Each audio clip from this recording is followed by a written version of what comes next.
Due to an incident during the tattooing process, the Japanese Yakuza boss immediately revealed extreme anger. "I will tattoo a big hole into your stupid head. Do you believe it?" No disrespect. Suddenly, one of the subordinates unexpectedly brought over an envelope. The Yakuza boss, not knowing its contents, casually opened it. Unexpectedly, a strange black sand poured out from inside. The tattoo artist standing nearby was instantly horrified when witnessing this scene. Years ago, I watched a man open an envelope like that one. There were many with him. And they laughed as you laugh now. But then it came from the shadow, and their laughter was drowned in blood.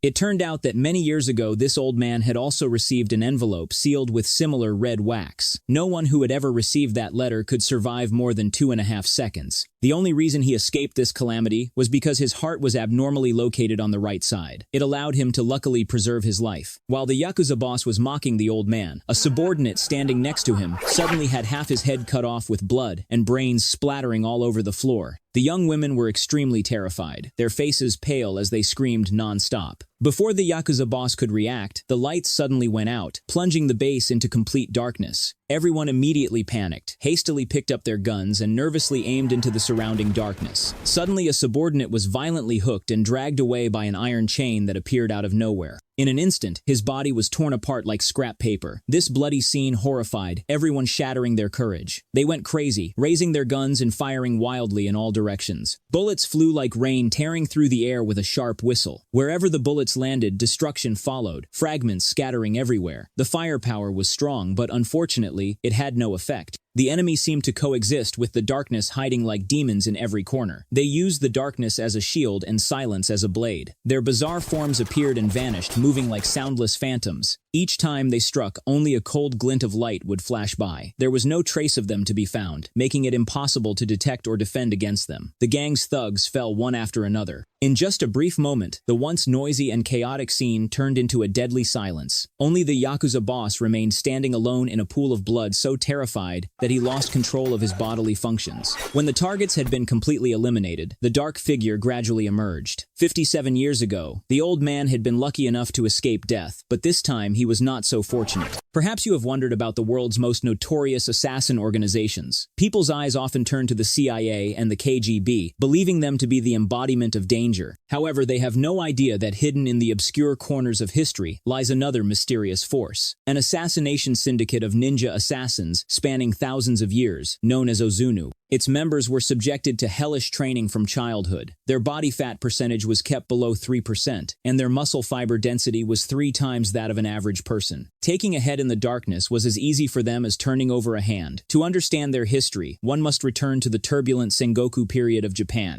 It was when ninja influenced the balance of power through covert assassinations and intelligence gathering. From public struggles between great lords to the outcomes of decisive battles, their presence could always be found. However, centuries have passed, and this organization has not only failed to disappear over time, it has instead expanded its criminal power globally. It is infiltrating everywhere. To this day, they have quietly built an enormous network beneath the surface of modern society. A complex dark empire with 9 subordinate ninja branches, like a vast matrix covering every corner of the globe. The purpose is to efficiently carry out transnational assassination missions and countless other illegal activities. In short, their influence and scale of power are so vast that they far exceed the imagination of ordinary people. And all of these dark operations are under the direct control of Grandmaster Ozunu, the supreme leader of the entire syndicate. The members absolutely obey his orders regarding his will as the sole guiding principle for all their actions. Behind this obedience is a series of horrifying methods. Each year, Grandmaster Ozunu sends subordinates around the world to search for orphans with extraordinary talent, but nowhere to turn.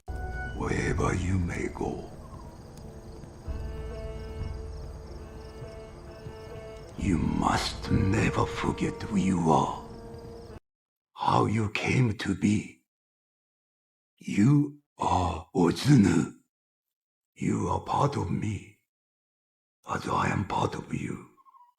This is the truth of your lives, and it will remain true after death. He will tell them, "You were born to serve me, and will die for me as well." When these children are brought to the syndicate's secret base, what awaits them is extremely brutal and inhumanly intense training, from testing physical limits to learning assassination techniques. from handling weapons to infiltration and escape skills. Every training session is filled with danger and pain. Even the slightest mistake will bring severe punishment. As a result, these children must endure immense physical and mental torment. Yet they cannot escape because they have no family. They can only completely rely on the organization that has given them this chance to live. To make them fully obedient, the syndicate continuously brainwashes them every day, causing them in fear and reverence to gradually lose themselves. In this way, these once innocent and pure children eventually become Grandmaster Ozunu's most loyal and submissive pawns. They willingly plunge into danger for him in the dark world. Among the newly joined orphans, Grandmaster Ozunu showed special favor to one boy. With his keen eyes honed through many years, he immediately recognized the boy's difference. If properly sharpened one day, he would surely become the syndicate's sharpest blade. Thus, the Grandmaster personally bestowed upon him the name Riso, a name symbolizing the inheritance of power. Before officially beginning training, Grandmaster Ozunu imparted to these children the entirety of the ultimate skills he had spent his life studying and mastering. He did it without holding anything back. The body must obey the will. Hunger and thirst, even the blood in your veins, are the body's weakness. He told them that to become a perfect assassin, they must overcome control of the body and pain. This was the inevitable path to becoming a ninja. Then he drew a sharp blade and without any expression sliced into the palm of his own hand. However, a strange scene occurred. The wound, which should have been bleeding profusely, did not release even a drop of blood. The Grandmaster simply closed his eyes and began murmuring mysterious ninja incantations. At the same time, he waved his hand, forming a hand seal in the air above his fist. When he opened his palm again, the wound had completely healed. This is the power of the Ozunu clan. This is the way of the ninja. The path of ninja training was extremely arduous. The daily diet was as simple as it could possibly be. On the dining table, there was always only a bowl of rice noodles mixed with bland water. It left the children in a constant state of half-hunger. Training at such high intensity under these conditions was certainly an extreme challenge to the body's endurance. Yet in this difficult environment, their bodies through hardship continuously transformed and gradually adapted. They became ever more resilient and forged physiques as solid as steel. In addition, the Grandmaster arranged one-on-one matches for them. Through this survival of the strong competition mechanism, he would select the children with outstanding physical qualities, mental fortitude, and combat skills. The victor would earn the right to climb the ladder toward the summit, receiving even more brutal training. But once defeated, their fate was often extremely tragic, either slaughtered by the victor or expelled and eliminated. Losing the opportunity for training was still considered a lighter punishment. The most dreadful was for those abandoned directly left to live or die on their own. During this process, every possible method to eradicate emotion was used to the fullest. The children were taught to discard all weakness and compassion, retaining only coldness and decisiveness. Emotion was regarded as a burden, kindness as a weakness. Day after day, year after year, their hearts gradually became as hard as steel and as cold as ice, without the slightest feeling toward others. It is easy to imagine how cold-blooded and ruthless the ones who finally emerged from such brutal cleansing and training would be. How difficult is it to become a top ninja? Look at this young man. Since childhood, he had endured harsh training in stealth. If even the slightest sound of footsteps was made, his master would whip the soles of his feet. Even when beaten until his flesh was torn and bleeding profusely, the boy still had to grit his teeth and endure the bone-piercing pain. He completed the training session without missing a single step. But late at night, the wound would begin to throb with unbearable pain, as if countless sharp blades were wildly stirring beneath the soles of his feet, tormenting Riso. Yet he could only grit his teeth and endure it. Witnessing this, his senior sister secretly applied ointment and quietly bandaged the wound for him. Although the organization's rules were extremely strict, absolutely forbidding members from showing emotion, this hidden moment of warmth made Riso realize that he was not merely a killing tool, he was a living human being. Over time, Riso gradually matured through continuous harsh training, and the difficulty of the training also kept increasing. His master began arranging for him and his senior brother to train their environmental adaptability in a training hall filled with countless hanging fireballs. However, Riso, lacking sharp and ruthless tactics in the confrontation, had the chance to seriously injure his opponent, but out of compassion, he did not strike mercilessly. As a result, he failed when his senior brother suddenly attacked with a fireball. Riso suffered a severe head injury and did not immediately get up to continue fighting, but lay face down on the floor motionless. This was certainly his second serious mistake, because their master had taught them from childhood that the weakness of human beings lies in the body. Only by conquering pain can one overcome the limits of the body. To become a qualified ninja, one must first possess iron willpower and extraordinary endurance. They must be able to quickly adjust their state and continue fighting under any injury or in any difficult circumstances. Riso's earlier attitude greatly disappointed his master. Immediately, the master personally carried out the punishment, making him truly experience the ultimate pain, a torment engraved deep into his bones. All the senior brothers, senior sisters, and junior brothers believed he would hardly make it through the long night. But they did not know that he was undergoing a transformation of both soul and body. He kept thinking and comprehending in suffering, continuously recalling his master's words in his mind, trying to find a breakthrough from this hellish torment. Until the next morning, when the master opened the door, he saw Riso calmly sitting firmly at the entrance, like a Zen monk. Clearly, he had grasped the secret of the method to control pain. From then on, the master set for him a unique cultivation challenge. Each following year, Riso would have to give up one sense, thereby further enhancing the potential of his body and sharpening the acuity of his mind. The first year began with vision, the sense he relied on the most. This meant that he would lose his dependence on light and darkness. He would rely only on his other senses to perceive the outside world. He had to fight against the senior brother while blindfolded. However, without the support of vision, Riso's reactions were clearly much slower. He could only rely on memory and intuition to barely dodge. In this way, through repeated failures, Riso gradually adapted to the world shrouded in darkness. His hearing also became extremely sharp. Riso was able to rely on the direction and intensity of sound to accurately determine the exact position and intended actions of the senior brother. In the following matches, Riso gradually immersed himself and found his own fighting rhythm, no longer as flustered as in the beginning. Every move the senior brother made he could easily block by using sound to distinguish position. His reaction speed kept improving. It even allowed him to counterattack. At this point, the outcome was clear, and a rare look of approval appeared on the master's face. That day, Riso accidentally caught his senior sister secretly cutting the iron wire that restricted the growth of the tongue tree. This action clearly violated the rules set by the master, and if discovered, she would certainly be locked in the dark prison. However, the senior sister seemed unconcerned, as if the iron wire she cut was not binding the tree, but was more like the chains restraining her freedom. The next day, the scheduled match took place. The senior sister excelled and defeated the fellow senior brother of the same sect. According to the rules, the loser had to endure physical pain. This was the iron law of the syndicate from the beginning. It was intended to ensure that each ninja matured through suffering and drew strength from failure. After that, the master produced a sharp blade, signaling for the senior sister to stab the loser once. She hesitated, took the blade, and looked at the fellow senior brother lying on the ground with his face covered in blood. In the end, she could not bear to do it and threw the blade away. The master's face immediately darkened. He picked up the blade and slashed it forcefully across the senior sister's face, instantly, leaving a horrifying wound with blood flowing. However, the punishment did not stop there. She was then forcibly locked in an extremely cramped bamboo cage and exposed to the scorching sun. Inside, her limbs could not be straightened. There was not only no food, but not even a single drop of water to drink. It wasn't until nightfall that Riso finally had the chance to stealthily approach the bamboo cage in the darkness, just like when he was young and would give water to his senior sister, by holding it in his mouth and blowing it through a bamboo tube for her to drink. He advised her to give up resisting the master. However, a few days later, on a rainy night, a loud commotion woke Riso from his sleep. Out of habit, he looked toward his senior sister's bed, opposite his own, but saw only an empty bed. Without thinking further, he immediately rushed out and found his senior sister attempting to escape. She no longer wanted to return to that lightless life. She urgently invited Riso to escape from the sea of suffering with her, to search for a world that belonged to just the two of them. However, Riso chose to stay because the Ozunu syndicate had long since become everything in his life. Hearing Riso's answer, a trace of disappointment flashed in his senior sister's eyes. She said nothing more, only gently stepped closer and left a meaningful kiss on Riso's cheek. After parting, she climbed over the fence and ran frantically into the mountains and forest. However, escaping successfully was not so easy. The patrols of the Ozunu syndicate were like an inescapable net present everywhere. In just moments, her trail was discovered. Almost immediately, countless ninja swarmed in from all directions to surround her. The next day, the senior sister was tied to a pillar, a symbol of humiliation. We have been betrayed. A child of mine, my daughter, betrayed us.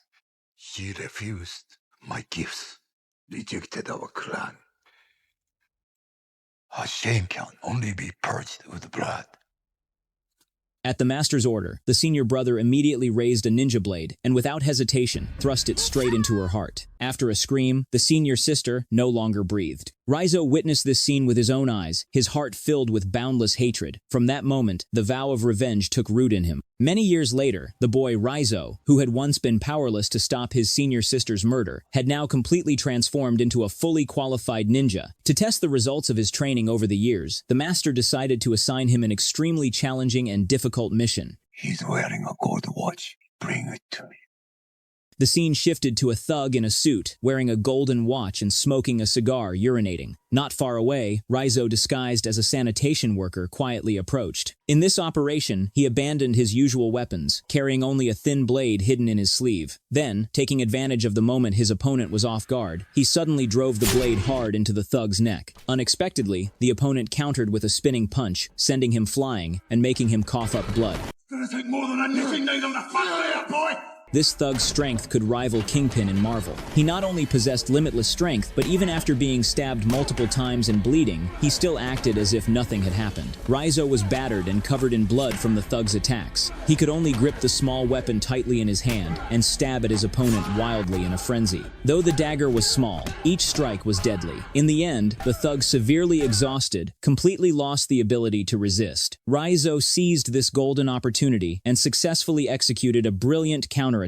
But at that moment, what he felt inside was not the glory of victory, as his master had said, but rather an overwhelming fear and a strong sense of guilt. He recalled how just moments earlier, he had been consumed by violence. He had lost all reason, his eyes filled with killing intent, as if he were no longer Riso, with his own thoughts and emotions. He had become someone else, a killing machine, driven by rage and the instinct to survive. Even he himself felt his face had become terrifying and was struck by fear. Riso could not help but entertain the thought of escaping, but with his current strength, he could not possibly stand against the entire Ozunu syndicate. Therefore, he still had to continue enduring. To test Riso's loyalty, the master brought a female ninja who had attempted to escape before him. With a solemn and righteous expression, he declared that he would grant Riso the honor of carrying out the punishment. This scene immediately made Riso recall the brutal act the senior brother had committed against the senior sister many years ago. That moment seemed to appear vividly before his eyes, and now the female ninja kneeling before him was looking at him with the same hopeless and pleading gaze. Riso knew well in his heart that the master was forcing him to once again strangle his own emotions. He gripped the weapon tightly, but could not bring himself to strike. He understood deeply that killing her would mean personally killing the last shadow of the senior sister. That would completely destroy the final trace of emotion deep within him. Therefore, he chose to resist, and in that moment he transformed from a controlled tool into a living human being with emotions and conscience. At the master's command, the surrounding ninja immediately drew their swords and charged at Riso, although he tried his best to wield the weapon he was most skilled with to carve out a path to survival.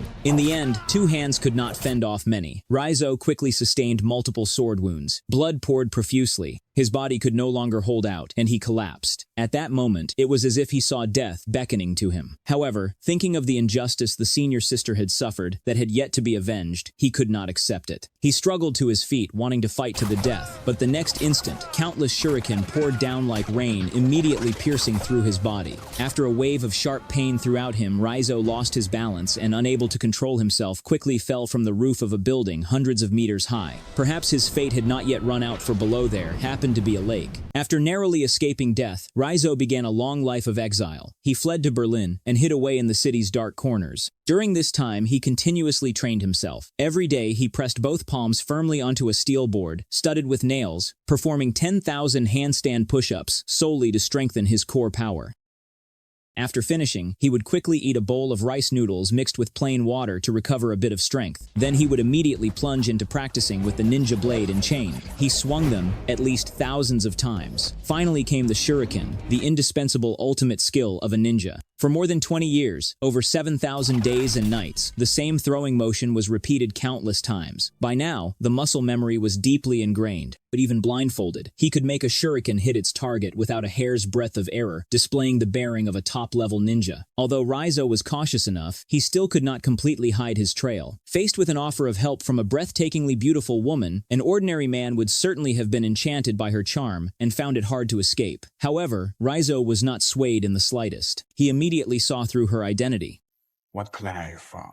Seeing that her plan had been exposed, the beauty no longer tried to hide it. She directly drew a dagger and thrust it straight at Riso's weak point. However, she had clearly underestimated his strength. At that moment, the shop owner, hearing the sounds of the fight, hurriedly rushed out from the back room. At the scene, not a single person was in sight, only a washing machine shaking violently. The shop owner, suspicious, stepped closer to take a look. He saw that the beautiful woman who had just been fighting with Riso was now stuffed inside the washing machine's drum. Recently, a series of strange assassinations had occurred. The European police organization quickly noticed something unusual. Out of curiosity, female agent Mika began an investigation. As a result, she discovered a strange pattern. Whenever an important figure was assassinated, a money transfer of more than $1 million would appear. Mika realized this matter was certainly not simple, so she immediately visited the wife of a national security agency employee who had been assassinated. Through their conversation, she learned that the employee had been forced to resign simply for investigating matters he should not have been involved in. Since then, his mental state had deteriorated rapidly, becoming extremely unstable and suspicious of everything all day long. Even every door and window in the house had been secured with double locks. In addition, he had installed a large number of cameras, motion sensors, and high-powered lights around the house. However, even so, he still could not prevent enemies from taking his life in the dark. The incident had passed for 2 years. During that time, no one dared to ask about it. Everyone kept their distance. Only Mika had the courage to dig deeper. The wife, greatly admiring her bravery, handed her a set of top-secret documents and a videotape left behind by her late husband. After obtaining the lead, Mika brought the box home. Inside the box were documents related to the history and origins of the Ozunu syndicate. A thick file recorded countless details about this mysterious organization, from its founding to the present. The videotape, on the other hand, showed ninjas attacking the employee's home, captured by the security cameras. In the footage, a man dressed in black was seen stopping these ninjas. Zooming in and looking closely, the man in black was none other than Riso. It turned out that he and the employee had once engaged in a negotiation and cooperation, but unfortunately, in the end, Riso had been unable to protect him. As the investigation went deeper, Mika's superior, the one who had granted her authority to investigate, also unexpectedly became a target. First, it was staff from the Ministry of the Interior, then agents from the National Security Agency, and later even CIA personnel who were successively targeted. Eventually, even the military appeared at this time, and none of them were exceptions. All of them thoroughly searched the superior's office. Clearly, the influence of the Ozunu syndicate had infiltrated the political level. The sudden actions of these departments were certainly not coincidental and must have had government backing. Following her superior's warning, Mika decided to return home to pack her belongings and go into hiding. However, when she arrived, she discovered that a large area nearby was experiencing a blackout and the entire street was shrouded in darkness. Although she hesitated inwardly, she still held on to a maybe-it's-fine mindset and stepped into the house. Under the dim light of a flashlight, she began packing her luggage. Just when she thought everything was going smoothly in the blink of an eye, as she turned around, she found that a letter had somehow appeared on her suitcase. She had only revealed a small part of the truth, yet it had already brought disaster upon her. The enemy had even sent 2 waves of top-tier ninjas to assassinate her. In this moment of life and death crisis, Riso appeared just in time and easily took down each ninja from the first wave without expending any effort.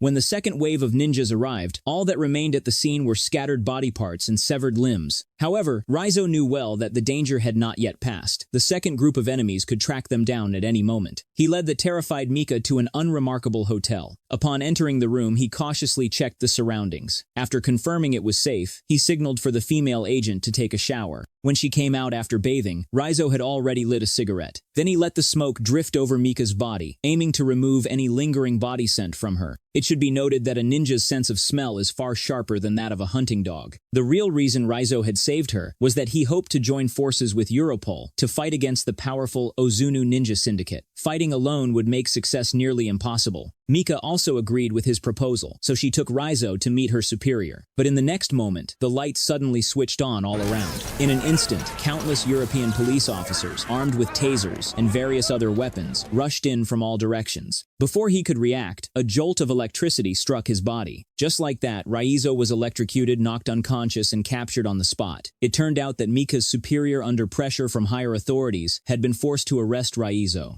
Not only was Europol internally corrupt, but politicians in many countries had also issued orders to hunt down Riso. Whoever could capture him first would receive a favor from Grandmaster Ozunu. And behind that favor lay immense benefits and power enough to drive anyone mad and make them desperately pursue it. To protect Mika, the superior had no choice but to compromise. The most urgent task was to find the traitor who had infiltrated their ranks. Only then could they regain the initiative and plan their next move. Now if you get into trouble, you switch this on, and no matter where you are. No sooner had the words been spoken than the lights suddenly went out. The entire space was instantly plunged into pitch-black darkness, making it impossible to see anything. The second wave of ninjas silently appeared in the darkness. In less than a minute, most of the European police officers had been slain by the ninjas. Although each of them was equipped with advanced night vision gear, they still could not catch a glimpse of the ninjas. Sometimes they swooped down from above, sometimes they suddenly lunged out from hidden corners. The sharp blades in their hands flashed, and immediately someone fell. Seeing this, Mika quickly took the keys from the guard, who had sacrificed himself, then rushed to the cell to unlock it for Riso. The two had barely escaped from the cell when Riso suddenly stopped. He sensed dozens of auras appearing around them. These auras varied in strength, but all carried a cold, murderous intent. After Mika went upstairs, the ninjas hiding in the darkness emerged one after another. They were all senior and junior fellow disciples who had trained with him since childhood. However, now, they had to face each other on the battlefield. Riso had no way out. He drew his signature weapon, the Kusari Gama, and charged straight into the crowd of enemies. The Kusari Gama is one of the most distinctive unconventional weapons in the history of Japanese arms. Its prototype was originally an agricultural sickle. This weapon was specifically developed to counter the samurai sword. The chain is about 2 to 4 meters long, with a heavy metal weight attached to its end. Its advantage lies in the balance between long and short, the combination of soft and hard. In attack, it can extend. In defense, it can retract. It is both rigid and flexible, with unpredictable variations. Especially in confined spaces or when dealing with multiple opponents, the Kusari Gama's advantage becomes even more apparent. When an enemy wielding a samurai sword approaches, the user simply swings the chain so that the weight at its end loops around the enemy's blade, using centrifugal force to disarm them, then taking the opportunity to close the distance and cut across the neck with the sickle. However, mastering the Kusari Gama is by no means an easy task. It demands extremely high skill from the user. Beginners find it difficult to wield proficiently. Just a slight mistake can cause harm to oneself. But once mastered, it will surely become a deadly weapon that strikes fear into enemies at the mere mention of its name. And Riso was precisely such an expert, able to unleash the full power of the Kusari Gama. In addition to mastering it, he also wielded the samurai sword with great proficiency and finesse. It would be no exaggeration to call him a fully rounded warrior. After a fierce battle, Riso was gravely wounded, his entire body covered in blood. The ninjas sent by his master to deal with him were all exceptionally skilled. They were top-level experts, and their numbers were overwhelming. They charged forward relentlessly, attacking Riso in waves. No sooner was one group killed than another appeared without end. There was simply no way to kill them all. The situation grew increasingly unfavorable for him. With no other choice, Riso was forced to evade their main assault. Enduring his injuries, he desperately ran toward the street. The senior disciple also led a group of agile ninjas in close pursuit. While fleeing at full speed, Riso took advantage of the passing traffic to turn and counterattack. However, the earlier intense battle had drained much of his strength, and now he was relying entirely on a surge of adrenaline to keep going. His openings were becoming more and more apparent. In a moment of carelessness, he suffered another fatal slash and fresh blood immediately poured from the wound. Seeing this, the senior disciple seized the opportunity and charged forward. Riso struggled to hold on with sheer willpower. Just as the two were crossing swords in direct combat, a car suddenly sped in and rammed into both of them, knocking them to the ground. Riso lay on the ground with no strength left to resist, while the senior disciple slowly advanced toward him. At the critical moment, Mika suddenly slammed on the brakes, swerved, and swung the rear of the car directly, knocking the senior disciple away. Riso dragged his injured body and staggered into the car. After shaking off the ninjas, Riso's consciousness nearly faded away. Before falling into a coma, he instructed Mika never to take him to a hospital. So, after briefly reporting the current situation to her superior, Mika drove to a secluded hotel at Riso's Raizo's request, allowing him to recover from his injuries there. As soon as the tracking device was activated, its signal was immediately picked up by her superior. He then informed the International Special Police through an encrypted channel. It turned out Mika had made Riso swallow the tracking device. She deliberately left a scent trail to lure the ninjas. As long as the ninjas brought Riso back to the corporation's base, the tracking device hidden inside his body would play a crucial role. The International Special Police were already in position and waiting. Once the tracking signal was stable at the corporation's base, they would quickly move in to capture the enemy. At that moment, in the back compartment of a jolting vehicle, Riso gradually regained consciousness. He saw nothing but pitch-black darkness around him, accompanied only by the sound of the engine running and the tires rubbing against the ground. Taking advantage of this opportunity, Riso began to perform the Ozunu ninjutsu that his master had once taught him. He closed his eyes, striving to eliminate all distractions around him and sink into inner silence. His breathing gradually became steady and deep, his mind highly focused. He murmured incantations, and his hands formed seals. With the chanting, a mysterious power surged through his body. Immediately afterward, his wounds began to heal at a speed visible to the naked eye, and the bleeding gradually stopped. As the seconds and minutes passed, the senior disciple seemed completely unaware of Riso's change. Upon arriving at the headquarters, Riso was tightly bound and brought before his master. A basin of ice-cold water was poured over his head, instantly waking him up. At this moment, he was securely tied to a wooden pillar. Tonight, we avenge our brothers and sisters. Tonight, we avenge our honor. Let this death be remembered for 1,000 years. With that, the master slowly approached Riso and struck him with a blow to the abdomen. This was a ninjutsu technique that had been used many years ago to punish Riso. Though not fatal, it could make a person feel extreme pain without leaving any external wounds. By closing the 5 fingers into a cone shape and thrusting the fingertips straight into the solar plexus at the junction of the sternum and the abdominal region, an area densely packed with nerves and extremely sensitive, one could cause unbearable pain instantly when struck forcefully. Along with a mouthful of fresh blood that spurted out, a small tracking device was expelled as well. Only then did they realize they had been outmaneuvered. Next, the door was blown open by special forces using brute force, and several armored vehicles stormed in one after another. The leading marksman opened fire, wildly pouring down countless bullets like rain. At the same time, the special forces behind them threw powerful stun grenades, and a blinding light instantly enveloped the entire scene. The ninjas, unprepared for such a sudden and intense attack, were thrown into disarray. In the past, they could hide themselves in the darkness, but now, under the strong light and heavy gunfire, they were completely exposed with no place to hide. The close combat advantage they once prided themselves on vanished entirely under the overwhelming firepower and tight encirclement of the special forces. At this moment, the ninjas were in complete panic, wanting to escape but finding no place to hide. The situation was clear. It was only a matter of time before the enemy was eliminated. Mika quickly untied Riso. Once freed, he ignored his injuries and immediately went after the senior disciple who had killed his senior martial sister. Surrounding him were 4 fellow disciples of the same sect, each one a master among masters. After taking down the 4 guardian disciples, Riso finally welcomed the moment to avenge his senior martial sister. In his agitation, Riso was no less than an emperor. Even the gods themselves would be suppressed by him within 30 seconds. In no more than a few moves, the senior disciple had both arms severed, his throat cut, and his life taken. After releasing the deep hatred in his heart, Riso did not stop. He turned to face the true demon in the shadows, the Grandmaster Ninja, who had forged him into a weapon. 20 years ago, when Riso was still a child, he had been brought into this dark world. The master had used cruel methods to teach him to control pain, forcing him to endure inhuman torment through countless days and nights. Now Riso stood here no longer a puppet to be manipulated as in the past. He wanted this revered master to personally experience what true pain was. In just a brief moment of combat, Riso's weapon was destroyed by Master Ozunu. His heart tightened, and looking at the ruined weapon in his hand, he realized the opponent before him was far stronger than he had imagined. At that moment, the master rose and suddenly vanished into the darkness like a ghost. The next instant, he appeared behind Riso and slashed hard at his back. The gap between them was clearly on an entirely entirely different level. The master followed up with a powerful punch that sent Riso flying several meters. No matter how Riso attacked, the master effortlessly countered, as if he knew every move Riso would make. Riso refused to accept defeat. He took a deep breath, then steadied himself with legs spread wide, knees slightly bent, and hands gripping the sword hilt tightly, gathering energy in his dantian. Regaining his stance, the two immediately engaged in a fierce sword fight behind the sliding door. In the cramped space, sword flashes gleamed, and shadows of blades overlapped densely, sending bursts of fresh red blood into the air. Just as Riso swung his sword toward the master's figure dissipated into the air like a wisp of smoke.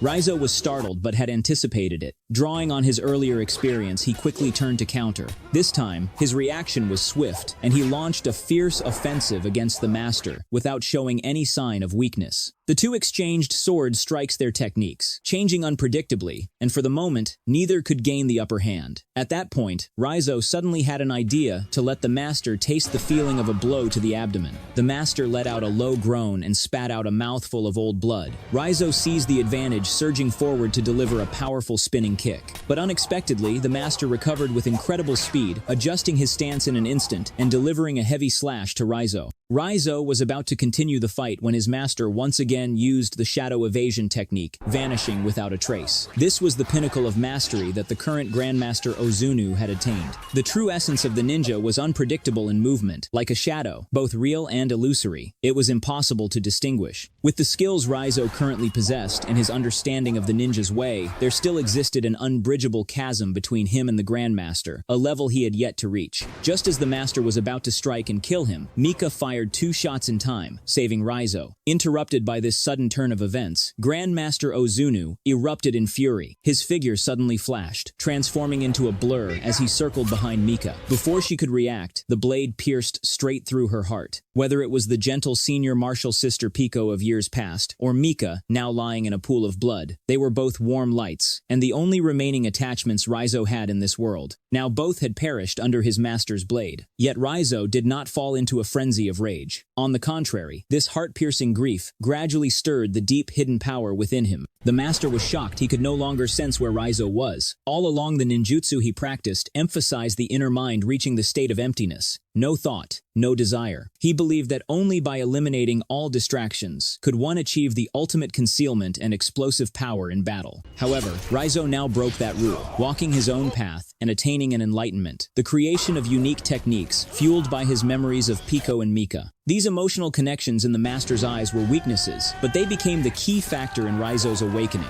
This also proved that human nature could never be completely erased. When the battle for revenge ended, Riso, filled with sorrow, believed Mika had perished under the master's fatal stab. Carrying her body, he slowly walked out of the dojo. However, upon closer examination, he discovered Mika still showed faint signs of life. It turned out she was one of the extremely rare people whose heart was on the right side, and the master's stab had not actually struck a vital point. Seeing that Mika was unharmed, Riso quietly turned and left. The operational nature of the Ozunu Corporation in the film Ninja Assassin is like a dark metaphor for a totalitarian system. This violent organization, masked under the cultural guise of ninjas, relies on psychological manipulation and physical training. Like an industrial assembly line, it turns people into killing tools. The members' daily experience of high-intensity training and the 996 work regime in modern society are exactly alike. Both use systemic violence to crush personal emotions and dignity. However, the film does not stop at the simple narrative level of revenge and using violence to fight violence. Through Riso's journey of rebirth in blood and fire, it touches upon a philosophical proposition of greater depth. When violence becomes the most familiar form of communication and struggle for a person, how can one break this inertia and use non-violent methods to interpret the truth of freedom? When the system you live in turns you into a monster, stripped of humanity, can you still remain steadfast in preserving the final boundary within your heart? Can you walk to the end of life with the dignity and bearing of a human being? Today's story ends here. Thank you for watching. If you enjoyed it, please give me a like and a subscribe.